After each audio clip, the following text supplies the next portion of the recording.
y'all, and welcome to my channel. Today I'm going to be reviewing Beebeecraft's silicone molds, and I just fell in love with these. They come to you in a package, and there's a big one, a small one, and then like half a one. And what I'm going to do is dry brush at least one of them. I haven't made my mind up yet, but yeah, I've got Artesa's mica powders, and the purple one was lavender. The green one is moss green. Then I have bubblegum pink. And then there's rose gold. And then later on, I'm going to be adding a couple of more colors. But what I was really curious, because I've got some polymer clay, and I was curious to find out what it would look like if I stuck that clay in there and, took it out and see what it looked like.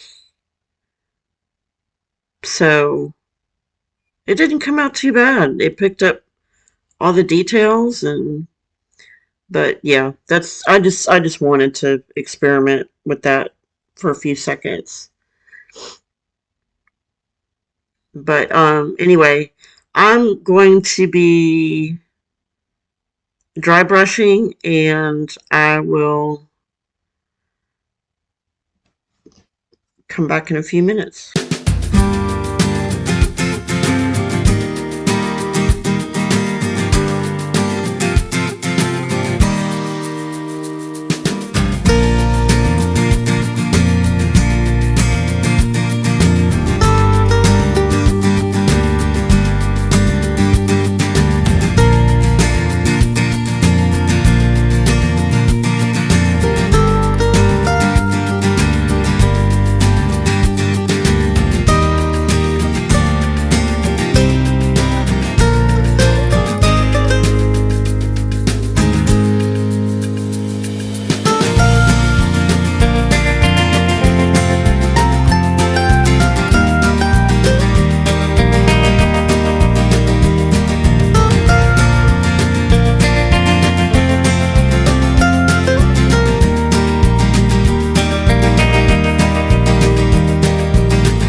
Okay, so I've got 20 milliliters of resin there in my cup.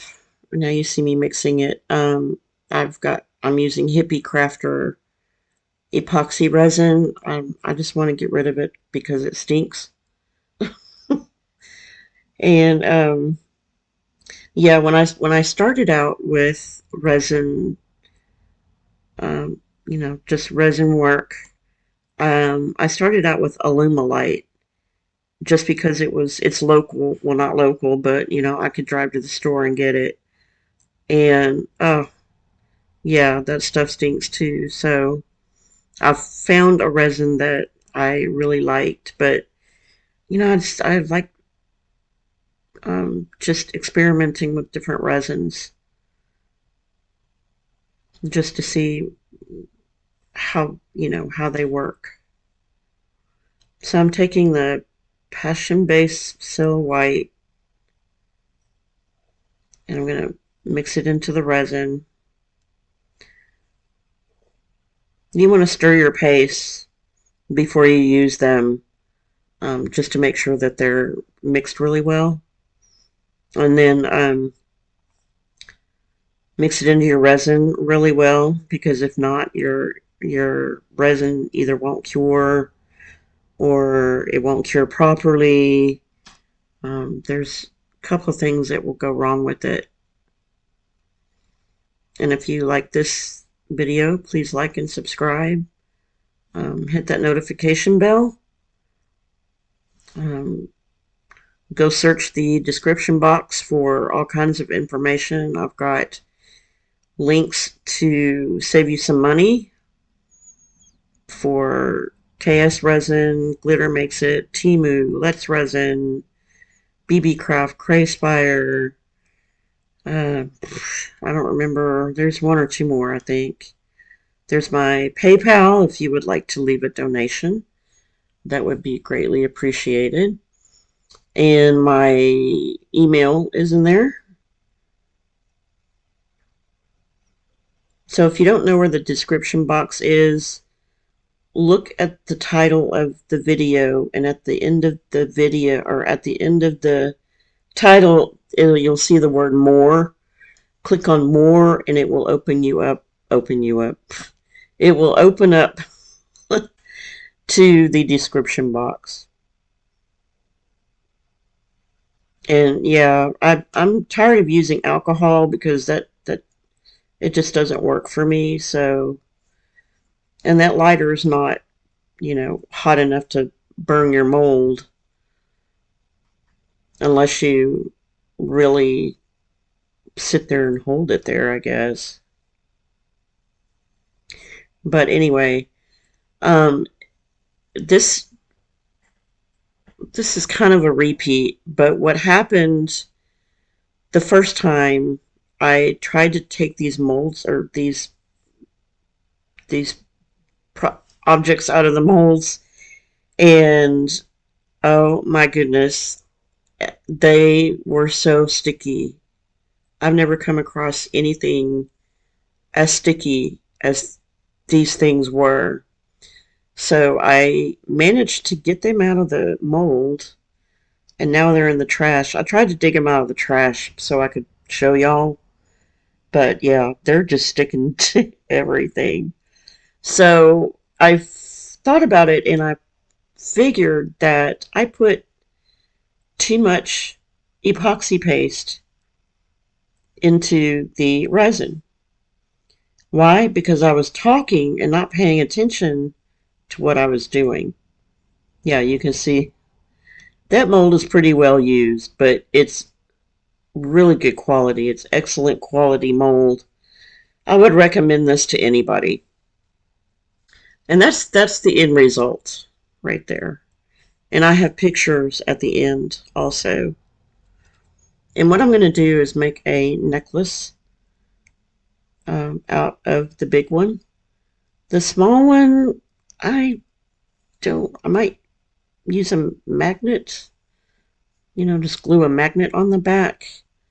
And I tried searching for my barrette clips because I wanted to make that a barrette, and I couldn't find them as usual. So yeah, I'm definitely going to save it and um, see if I can find the barrette clips.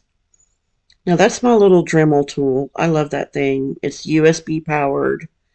You know, you just plug it into the USB port and it'll charge up. That thing has had a charge on it. Now I don't use it all the time, so it still has full charge on it. So I'm going to drill a hole, and I looked at it and I thought, that hole's not big enough. So I found something with just a wider tip to it, and that's the little toolbox that came with the drill.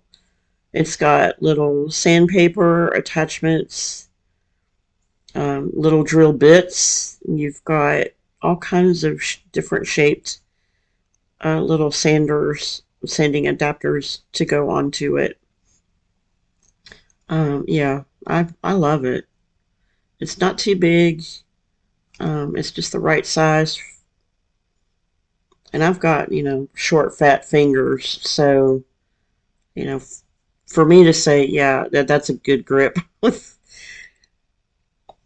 But I'm gonna paint the back of it because when it cured, you can see some of the mica powder that I didn't shake, you know, that didn't come out of the mold when I beat it on the desk. Yeah, it came floating to the top. So I thought, oh, I'm just going to paint this white. But first I'm going to take my sander, because when I took that heart out of the mold, you know, a lot of times when you don't fill the mold up all the way and you take the object out of the mold or you demold it, it will have that real sharp edge to it. So I felt that when I was taking it out of the mold, and I'm just going along and sanding those edges to where the back of that heart will be totally smooth and flat.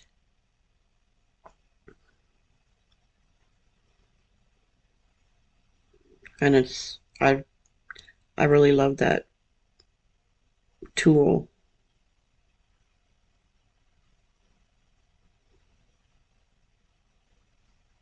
And you'll see me kind of like right there. I just want to make sure that everything, you know, it's not sharp, and I just want to make sure that it's nice and smooth.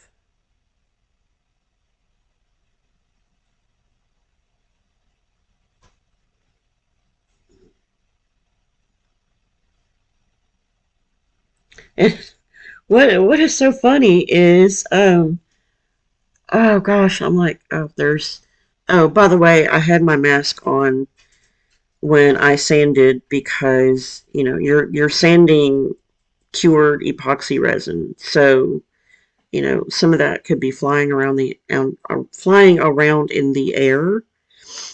And yeah, I was so busy cleaning up my workspace there that I forgot to clean off the back of the heart. And when I started painting, and I thought, this, what in the world is wrong with this? You know, I made sure that it was nice and flat, and come to find out there was dust on it, the epoxy dust. So I thought, well, you know, it's too late to go back now. So it just looks like clay. So yeah, I thought, oh well, it's the back. And I took my heat gun just to make sure that I didn't want to wait around for the paint to dry. So I took my heat gun for a few seconds and dried off the paint. So I'm taking DICTION's UV resin, the hard resin,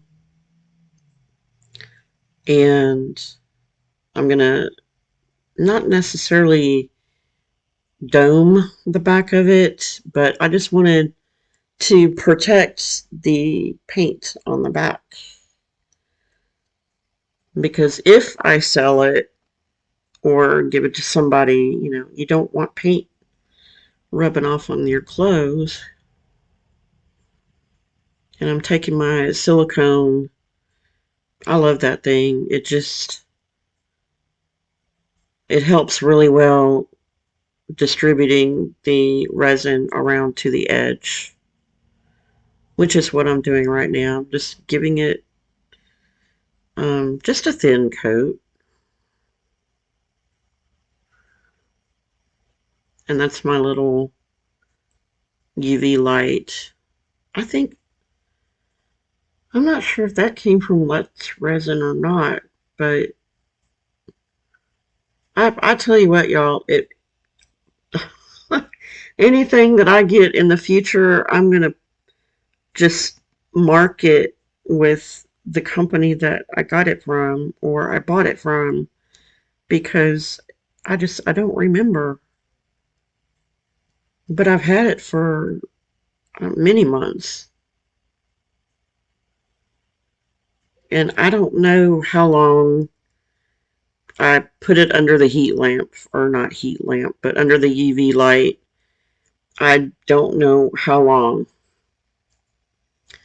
And that package that you see me opening has, and I know I show y'all at the end, but it has gold and silver chains in it. It's not really a chain, but you'll see in the end when you look at the pictures. And I've got all kinds of jewelry stuff, and it's too bad that I don't have, you know, the little pin that I can glue onto the back of that, you know, that back of that small, yeah, that's the bag, you know, to glue onto that little small little flower thing. But I've got jump rings, I've got hoop, or not a hoop, but fish hook, you know, fish hooks that go into your ears, you know, to put on earrings. Those are the jump rings that I was looking for.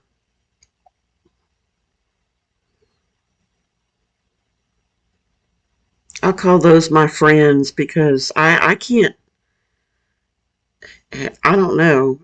Either I have soft nails or something, but when I try and bend those back by hand, it just really messes up my nails. So until next time, y'all, dare to create.